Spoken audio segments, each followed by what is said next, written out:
시편 126편은 이스라엘 민족이 바벨론의 포로로 끌려갔다가 70년 만에 해방되어 돌아오는 그 기쁨을 다루고 있습니다. 사실 70년 만에 포로로 돌아온다는 것은 상식적으로 불가능한 일입니다. 이미 70년이 지났을 때 포로 1세대들은 거의 세상을 떠났죠. 세상을 떠나고 거의 2세들, 3세들이 남아 있어서 그들이 돌아오게 된 건데, 포로로 끌려갔다 할지라도 그들은 이미 그곳에서 결혼도 하고 자식도 낳고 농사도 짓고 그리고 직장도 갖고 그렇게 그곳에서 나름대로 정착하고 살고 있었을 것입니다.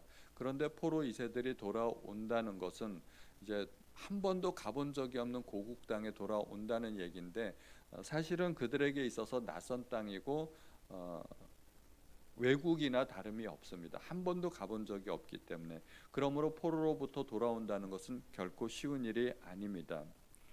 우리나라도 과거에 일제 강점기 때 일제 강점을 피해서 여러 나라로 이렇게 뿔뿔이 흩어진 적이 있었습니다. 특히 독립투사들이 중국으로 갔고 러시아로 갔고 이렇게 외국으로 흩어졌는데, 그들이 지금 고려인이 되었고 조선족이 된 것입니다.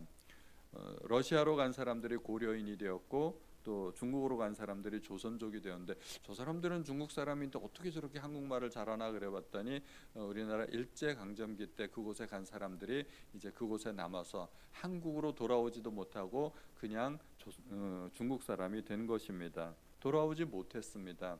그들은 포로로 끌려간 것도 아닌데 대한민국이 해방이 되었는데도 불구하고 돌아오지 못하고 그곳에 남아서 조선족이 되었던 것이죠. 그러므로 포로로 끌려갔다 돌아온다는 것은 사실 불가능한 일이고 대단한 일입니다. 얼마나 큰 기쁨과 감격이 있었겠습니까? 우리나라만 해도, 이 땅에 살고 있는 사람들만 해도 8.15 해방이 되었을 때 그들에게는 기쁨이 있었고 감격이 있었습니다. 이 해방의 기쁨과 감격은 누려보지 못하는 사람은 알 수 없는 것이죠. 그래서 2절에 보면 그때 우리 입에는 웃음이 가득하고 우리 혀에는 찬양이 찼었도다. 얼마나 큰 기쁨과 감격이 있었으면 노래하지 않으면 견딜 수 없는 그런 것이죠. 하나님께서는 꿈 같은 일을 이루어 주시는 것입니다. 하나님이 하시는 일입니다. 우리도 과거에 축구하면서 꿈은 이루어진다 그런 표가 있었죠. 그래서 현수막으로 내걸고 축구장에다 걸고 그랬었는데, 우리나라도 월드컵 4강에 올라가는 꿈 같은 일이 있었습니다. 그때 우리나라 전 국민이 하나가 되고 얼마나 큰 감동이 있었습니까? 그것만 해도 그렇게 큰 감동인데, 나라가 해방이 되고 포로로부터 돌아오는 것, 하나님이 하시는 일이고 하나님은 불가능한 일들을 이루어 주시는 것입니다. 그때 그것은 얼마나 불가능한 일이었는가 하면은 2절 끝부분에 보면 그때 문나라 가운데서 말하기를 여호와께서 그들을 위하여 큰 일을 행하셨도다 하였도다. 우리뿐만 아니라 세계 열방 가운데서도 하나님이 그러한 일을 하셨도다라고 말한다는 것입니다. 인간적으로 보면 불가능한 일이기 때문에 하나님께서 하신 일이라고 열방도 인정하게 된다는 것입니다. 이러한 일들이 사실은 우리의 삶 속에서 일어나야 됩니다. 하나님의 역사를 우리가 보여줄 수 있어야 됩니다. 하나님께서 하신 놀라운 일들이 우리의 간증이 되고 그것이 또한 전도가 될 수 있어야 됩니다. 나는 무능력하고 부족하지만 하나님께서 역사하시면 꿈 같은 일들이 일어날 수 있고 그런 일들이 일어나야만 한다는 것입니다. 그러면 우리는 어떻게 현재를 살아야 할까요? 그것이 바로 5절 말씀입니다. 눈물을 흘리며 씨를 뿌리는 자는 기쁨으로 거두리로다. 우리는 현재를 살아가면서 비록 현재의 삶이 고달프고 힘들지라도 눈물을 흘리며 씨를 뿌려야 된다는 것입니다. 눈물만 흘리고 씨를 뿌리지 않고 아무것도 안 하고 탄식하고 통곡하고 있으면 미래가 없습니다. 비록 눈물을 흘리며 고달프다 할지라도 씨를 뿌려야 된다는 것입니다. 미래를 기대해야 된다는 것입니다. 히브리 민족이 노예로 끌려갔을 때 그들에게는 아무런 소망도 기대도 없었습니다. 그러나 하루하루를 최선을 다하며 살아야 했습니다. 하나님께서 70년 만에 돌아오게 하신다는 그 약속이 있었기 때문에 하나님께서 언젠가 회복시켜 주실 그때를 기다리며 씨를 뿌리며 사는 것입니다. 씨를 뿌린다는 것은 어떤 원인이 된다는 것입니다. 내가 어떤 좋은 원인을 심으면 좋은 결과가 돌아온다는 것입니다. 씨를 뿌릴 때는 눈물이 나죠. 힘듭니다. 고통스럽습니다. 그러나 그 결실은 매우 달게 됩니다. 다 곡식단을 거둘 때는 기쁨으로 단을 거두게 되는 것입니다. 만약에 씨 뿌리는 일이 없었더라면 절대로 거둘 일은 없을 것입니다. 눈물과 고통이 뒤따르더라도 심어야 합니다. 심는 대로 거두는 것이 법칙입니다. 심어야만 거둘 수 있습니다. 힘들다고 아무것도 안 심으면 아무것도 거둘 수가 없는 것입니다. 그러므로 힘들고 어렵고 고달프더라도 우리는 오늘 할 수 있는 내가 해야 할 일들을 다 감당하면서 해야 되는 것입니다. 그러면 하나님께서 좋은 결과를 맺어 주시게 될 것입니다. 그런데 이 본문의 전체의 주제가 성전에 올라가는 노래입니다.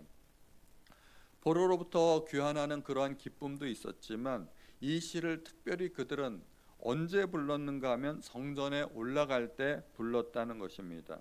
성전의 15계단을 한 계단 한 계단 올라갈 때마다 시편의 노래 하나하나씩을 불렀는데 이러한 기쁨의 찬양을 불렀던 것입니다. 포로로부터 돌아올 때 그 기쁨과 감격으로 성전에 올라가는 것입니다. 성전에 올라갈 때 그 기쁨과 감격을 해방의 기쁨과 감격에 견주어서 표현하는 것입니다. 성전에 올라간다는 것은 하나님을 만나는 것이고 하나님께 제사 드리는 것이고 오늘날 우리로 말한다면 그것은 예배 드리는 것입니다. 하나님을 만나는 기쁨과 감격, 제사 그리고 예배의 기쁨과 감격이 있어야 된다는 것입니다. 우리가 하나님께 예배 드리러 올 때 이러한 감동과 기쁨을 누릴 수 있어야 된다는 것입니다. 주일날 교회 올 때 그러한 기쁨과 감동이 과연 우리에게 있을까요? 날씨가 좀 굳으면 오늘 비가 오네 갈까 말까, 오늘 눈이 오네 바람이 부네 오늘 하루 빠질까, 그런 생각도 있지 않습니까? 유대인들은 1년에 3번씩 성전에 올라갔습니다. 가까운 데 있는 사람들은 예루살렘에 오는 것이 그렇게 어려운 일이 아니겠지만 유대인들은 세계 여러 나라에 흩어져 살지 않았습니까? 때로는 수백 킬로미터씩 떨어진 곳에서 오는 유대인들도 있었을 것입니다. 그들은 성전에 오는데 적어도 한 달씩 걸렸을 것입니다.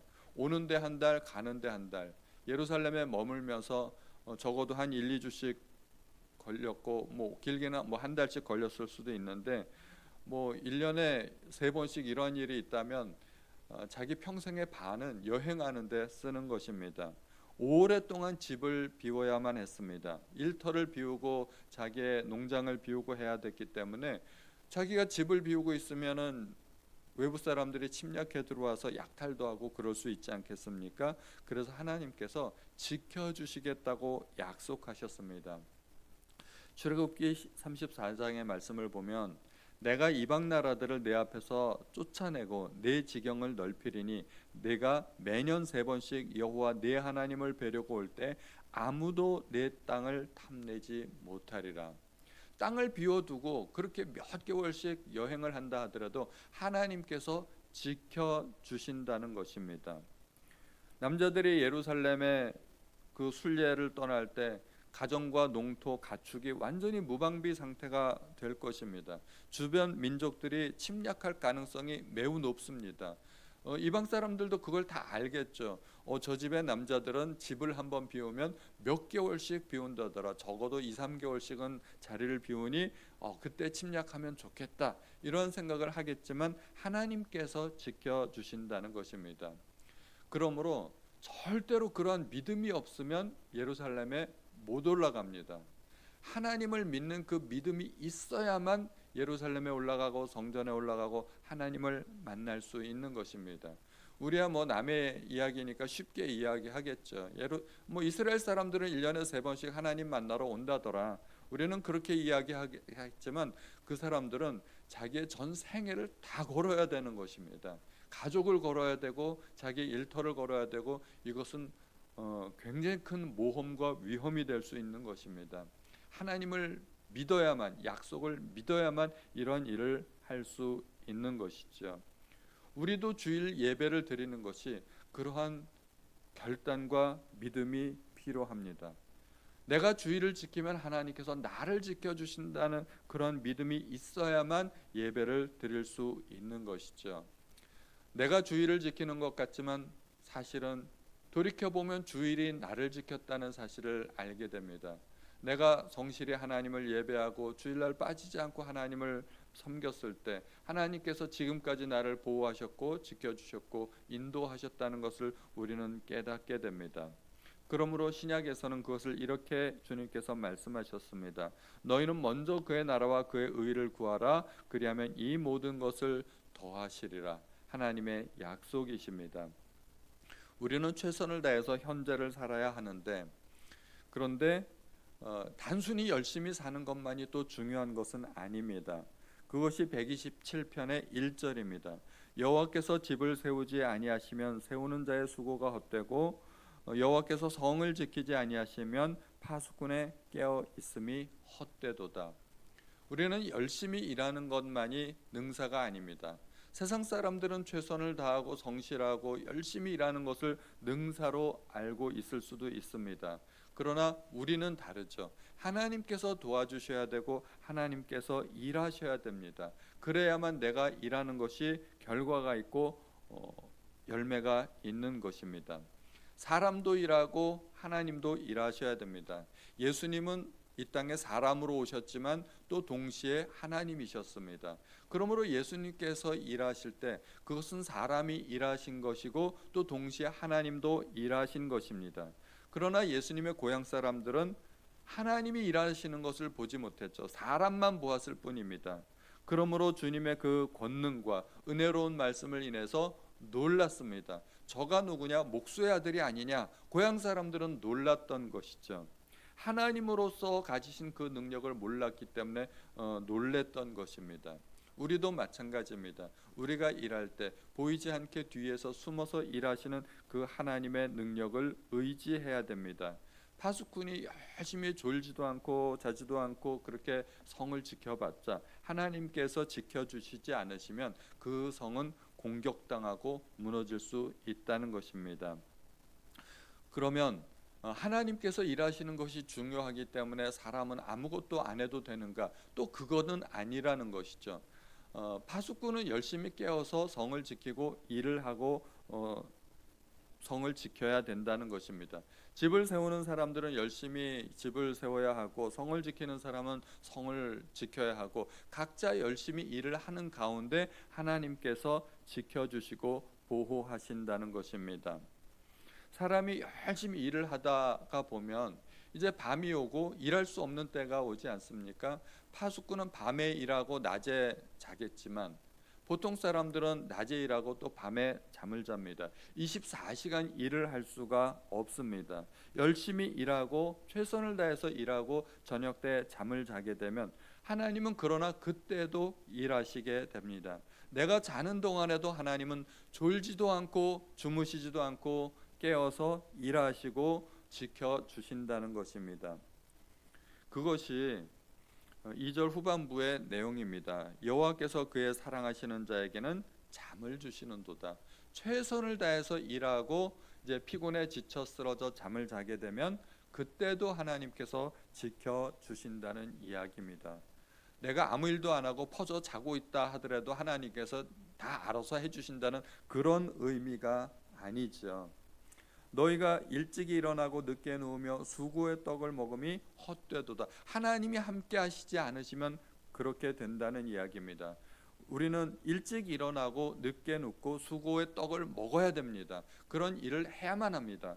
그러나 하나님께서 함께 하시면 잠을 잘 때도 하나님께서 지켜주신다는 이야기입니다. 하나님께서 여러 가지 복을 주시겠지만 최고의 복은 가정입니다. 그래서 3절에 보면 보라 자식들은 여호와의 기업이요 해의 열매는 그의 상급이로다 말씀하고 있습니다. 우리가 자식을 낳는 일이 아무것도 아닌 것 같지만, 결혼하고 살다 보면 아이를 낳게 되고 자연스러운 일인 것 같지만, 이것은 굉장히 놀라운 일입니다. 온 우주에서 이러한 일들이 일어나는 곳은 지구밖에 없습니다. 천체 과학자들이 저 멀리 수백 광년 수천 광년 떨어진 곳까지 별들을 관측해봤지만 물이 있는 곳을 발견할 수 없었고 생명체가 있는 곳을 발견할 수 없었습니다. 생명체의 현상은 오직 지구에서만 일어나는 일이고, 특히 사람들이 결혼하고 자녀를 낳고, 사람뿐만 아니라 모든 생명체가 다 그런 일들을 하지 않습니까? 하나님께서 특별히 지구에게 주신 복이기 때문입니다. 아브라함도 평생에 자식이 없다가 하나님의 능력으로 말미암아 100세나 되어서 아들을 낳았습니다. 이삭도 결혼하고서 20년 동안 자식이 없었죠. 그래서 40세에 결혼하고 60세가 되어서야 아들을 낳았습니다. 야곱의 아내 라헬도 자녀를 낳기를 원했지만 아들이 없었습니다. 남편한테 떼를 쓰기도 했지만 하나님의 돌보심으로 말미암아 뒤늦게 아들을 낳게 되었습니다. 그러므로 자녀는 내 능력으로 얻은 것이 아니라 하나님께서 나에게 주신 선물이라고 생각을 해야 됩니다. 그러므로 내 새끼라고 키우기보다는 하나님의 백성, 하나님의 자녀로 키워야 할 것입니다. 우리는 유모의 역할을 다해야 되고 위탁 교육자로서의 역할을 감당해야 됩니다. 내 새끼인 것 같지만 내 새끼가 아니라 하나님의 자녀이고 하나님의 선물이라는 이야기입니다. 우리는 자녀를 키울 때 하나님의 자녀를 맡아 키우는 그런 보호자의 역할을 감당해야 될 것입니다. 내 맘대로 세상의 방법대로 키우는 것이 아니라 하나님의 말씀으로 하나님의 자녀로 양육해야 될 것입니다. 오늘도 하나님의 능력을 의지하면서 최선을 다해서 살아가시는 우리 모든 성도님들이 되시기를 주님의 이름으로 축복합니다. 기도하겠습니다. 하나님 아버지, 오늘도 저희에게 주신 말씀을 인하여서 참으로 하나님 앞에 감사드립니다. 저희가 하나님 앞에 예배 드릴 때 그 놀라운 기쁨과 감격을 누릴 수 있도록 도와주옵소서. 우리가 하나님의 말씀을 지킬 때, 우리가 하나님께 예배를 드릴 때, 주의를 지킬 때 하나님께서 나를 지켜주시고 나의 모든 가정과 일터를 지켜주심을 믿게 하여 주옵소서. 우리에게 믿음을 허락하여 주시기를 간절히 원하오며 모든 말씀을 우리 주 예수님의 이름으로 기도하였습니다. 아멘.